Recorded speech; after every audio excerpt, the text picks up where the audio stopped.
This clip is brought to you by SaveWithConrad.com.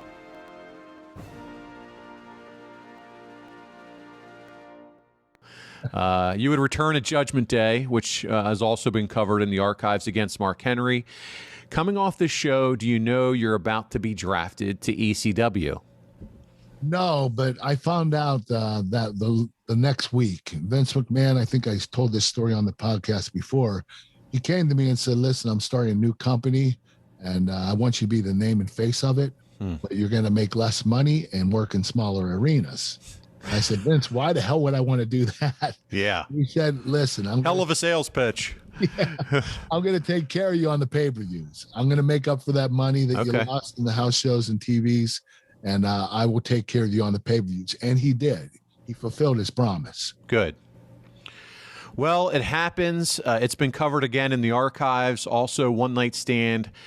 Where is your head and body? You're in it. You're in ECW. He's made the promises, but here you are. You're in One Night Stand. You're coming back off that little bit of a break. Where's your head and body at this point? Are you motivated, feeling good, still sore? What are you feeling like at this point?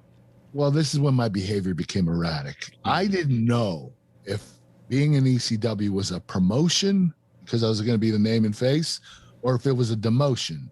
Because Vince McMahon, he had me on SmackDown, traded to Raw, back to SmackDown, over to ECW, almost like I thought he didn't know what he wanted to do with me.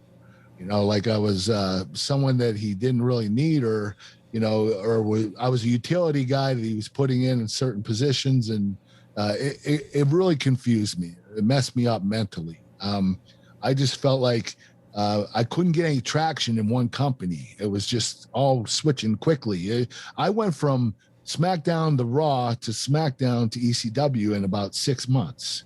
Right. So it all happened so quickly. And, it was very confusing for me.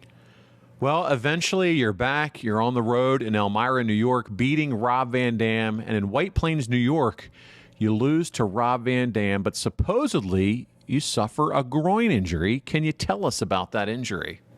Oh, it wasn't just a groin injury. I tore my groin muscle, tore my hamstring, my left hamstring, my left groin muscle, and my lower left abdominal muscle. All of them tore. They bruised up. My whole crotch and my hamstring and leg was completely black in 3 hours. The blood rushed to it, and the swelling was so disgusting. It was just, I literally didn't know what to do. Here I was. I just got finished with a match with RVD, and I probably needed to go to the hospital, and I didn't. And the thing is, the next night I wrestled, I believe, Danny Doring in a match, in a house show match, and I couldn't wrestle. And the company wanted me to get in the ring, headbutt him, and put him in an ankle lock just to show up for the fans, because I was the top draw. And so I went ahead and did that. And that's when everything went downhill. That's when everything spiraled right there. You mentioned it, Kurt. That next night, Salisbury, Maryland, you beat Danny Doring in 5 seconds. That's your last match in WWE until 2017 when you team with The Shield at TLC. Walk us, you talked to us about the match, right? It was quick, 5 seconds, headbutt. What's it like when you come back after that match? Do you remember anything? No, I had my head down. I grabbed my stuff and walked out, because I knew right there I made a decision. I wanted to leave the company. That was it. That was my last straw. I knew that my body couldn't handle what I was going through. I knew that the painkiller problem was just getting worse. The marital problem, it wasn't getting any better. And I was just in a really dark time in my life. And I knew that if I didn't get out of this environment, something really bad was going to happen. Yeah.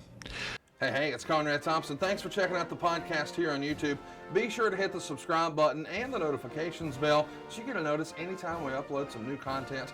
And go save yourself some money right now. If you're in a 30-year loan or you have credit card debt, it's not a matter of if I can save you money. It's a matter of how much. Find out right now for free at SaveWithConrad.com.